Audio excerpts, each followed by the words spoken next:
All right, video over limiting reactants or limiting reagent. Same difference. At least I've always heard them used in the same way. Maybe there's technically a difference. I don't think there are though. Reagent, reactant, same thing. Tomato, tomato.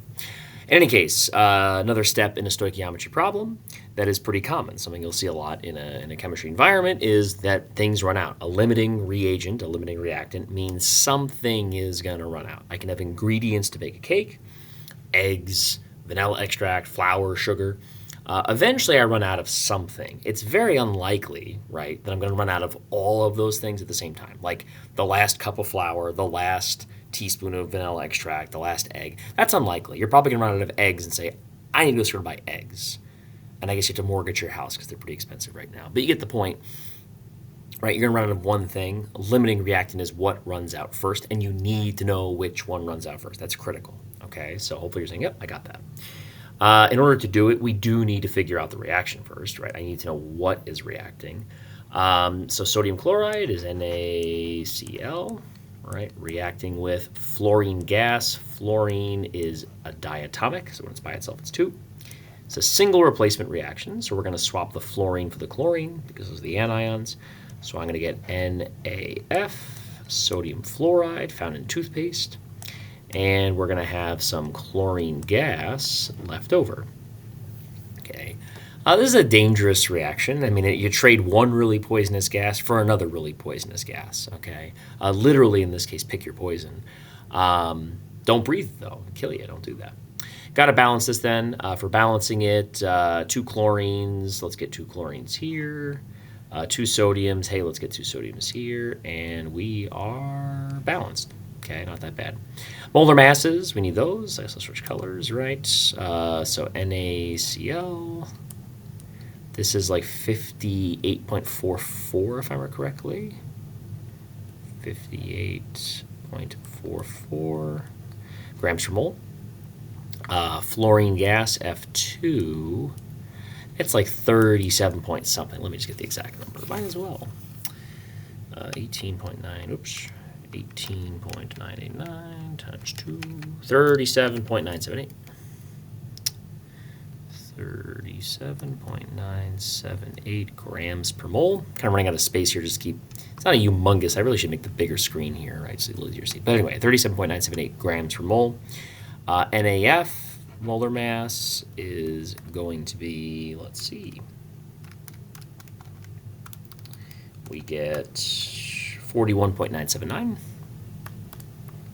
41.979. And then chlorine gas, Cl2, is going to be 70.90. 70.90 grams per mole. Okay. The only difference for a limiting reactant problem, at least that portion of it, is that we have grams of multiple things, right? I have grams of fluorine and I have grams of sodium chloride. You cannot just look at that and know which one's going to run out. You can't say, well, the sodium is a bigger number. It's got to be that. Or the fluorine is smaller. That one has to be limiting, right? It doesn't work that way. Sometimes you get lucky, right? 50-50 chance, I suppose. But you don't want to gamble it, okay? And you want to have a good reason why you picked what you do. So what you do here is your limiting reactant test is what I call it. So how do we do it?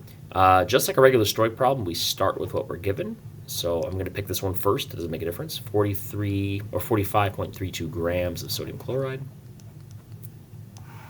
Convert it to moles first. What a surprise. 1 mole sodium chloride per 58.44 grams of it. NaCl. And now we have what's called an equivalency. Okay, equivalency. Oops, if I can.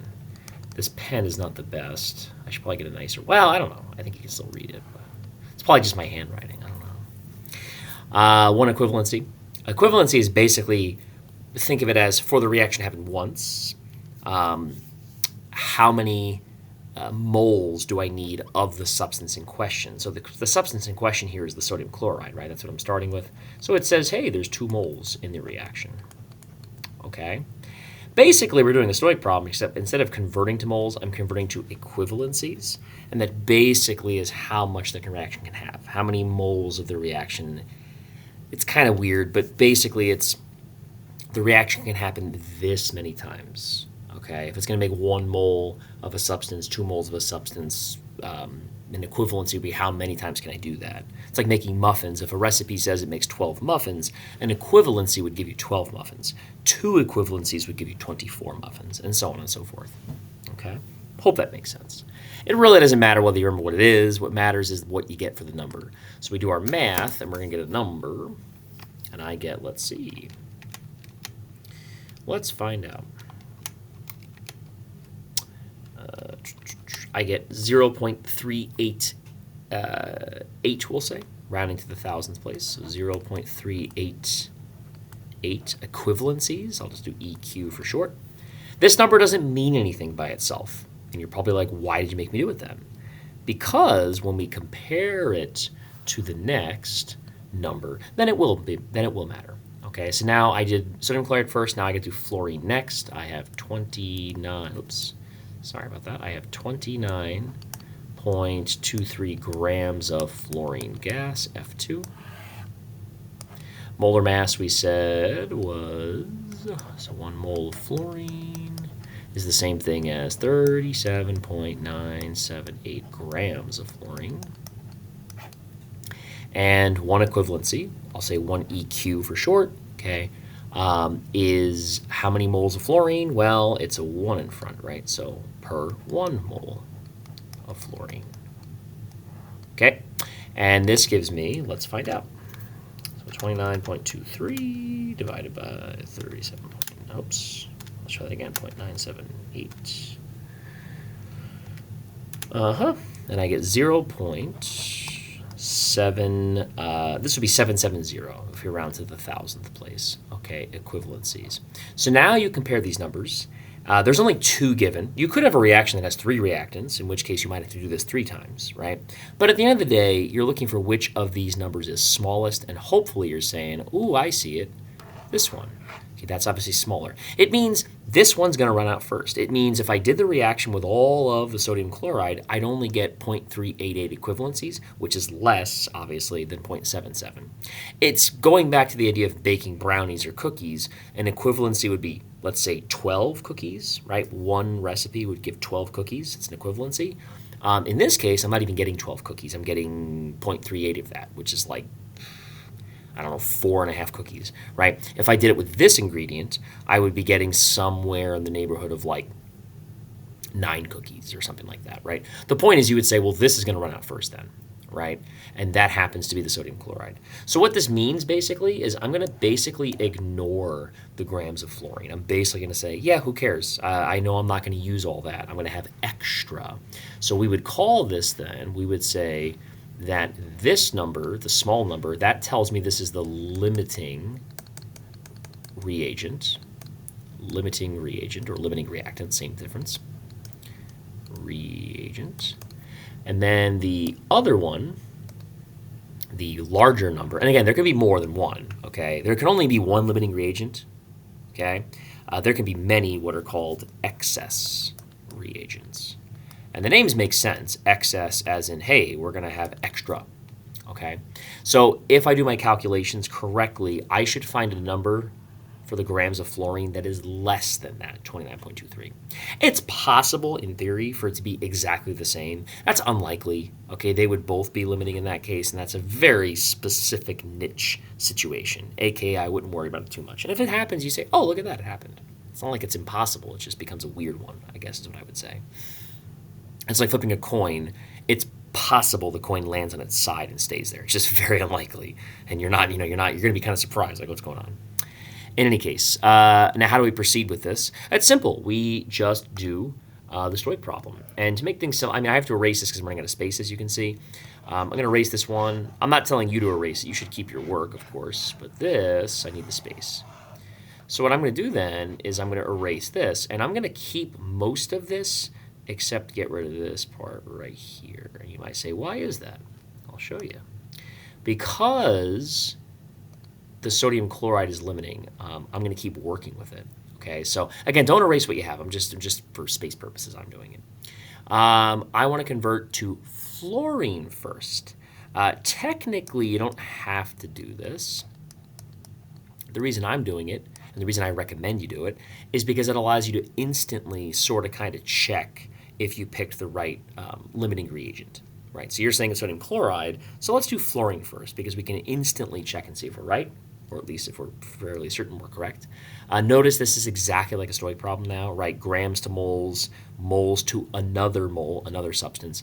And then, of course, we need the molar mass. The molar mass of the fluorine is the 37.979 grams of fluorine per mole of fluorine. And this gives us a number that is hopefully smaller than 29.23. Okay, so 45.32 divided by 58.44 divided by 2 times 37.979, and I get 14.726. So 14.726 grams of fluorine. This answer is good. It's a good sign because, hey, it's less than this. If it was greater, we would say, uh-oh, we picked the wrong one. Better go back and check our work. Okay, so hopefully it makes sense. And then we can complete this problem, of course. So quickly, let me go through that. I think you always pause, right? And I'm just moving quick because you've done this before. But hopefully you're saying, yep, I can follow you. Let's maybe find now the NAF because it's in order. Why not? So I'm going to repeat this. This is just me being, you can call me lazy, I guess. I don't know. This means the same as above, right? So this many grams of sodium chloride. It's the same molar mass. Okay, so this is the same. Again, if you're confused, I'm just bringing this down. Okay, 2 moles of NaCl down here, and we're going to NaF. It happens to be a 2-to-2 ratio. And then the molar mass of NaF, we said, is 41.979 grams of NaF. NaF, by the way, sodium fluoride, happens to also be poisonous. You might say, why is it in toothpaste then? Well, the assumption is you're not swallowing the toothpaste. It's also assuming that you're not like putting half the tube in your mouth and just holding it there, because that actually would be kind of dangerous. Probably not kill you, but potentially cause some neurological problems. Fluorine is a neurotoxin, so you don't want to have too much fluorine in your body. It's bad for you. In any case, and then what do we get? So let's see. Checking our Stoic problem here. And again, these are practicing these. Hopefully you're starting to get the hang of it, saying, yep, it's not that bad. It looks scary, but it ain't that terrible.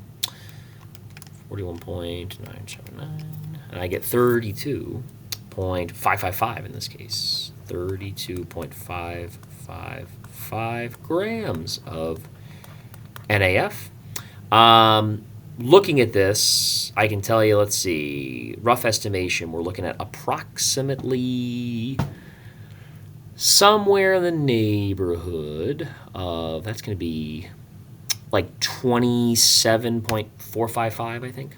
That's what it's going to be for the chlorine gas. Let's see if I'm right. Let's see if my little, it's not magic. It feels like magic sometimes, but it's a little trick of the trade, right, using the conservation of mass there. So let's do the last one, which is the chlorine gas. We have our fence. And again, this just means repeat what's above, right? It's a little shorthand trick there. 2 moles of sodium chloride. It is 1 mole of chlorine gas, and the molar mass is 70.90 grams of chlorine per mole of chlorine. And I'm thinking the answer is going to be somewhere in the neighborhood of, like 27.455. Let's see. I don't know. Let's find out. Hopefully I'm right. Hopefully we're not going to be embarrassed in front of you two. It'll be terrible.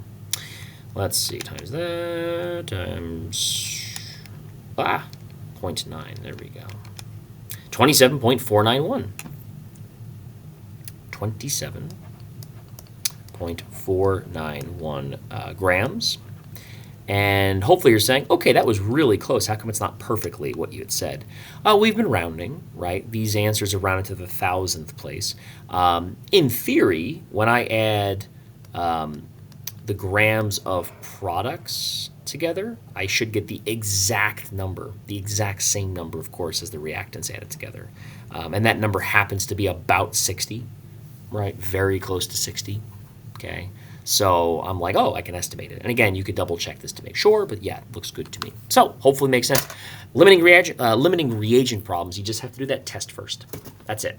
Okay, find your equivalencies, whichever one's smaller. That is the limiting reagent. Hopefully that all makes sense. Hopefully you're saying, oh, that's not that bad. All right, and the name of the game is practice. All right, well, have a great rest of your day. Bye.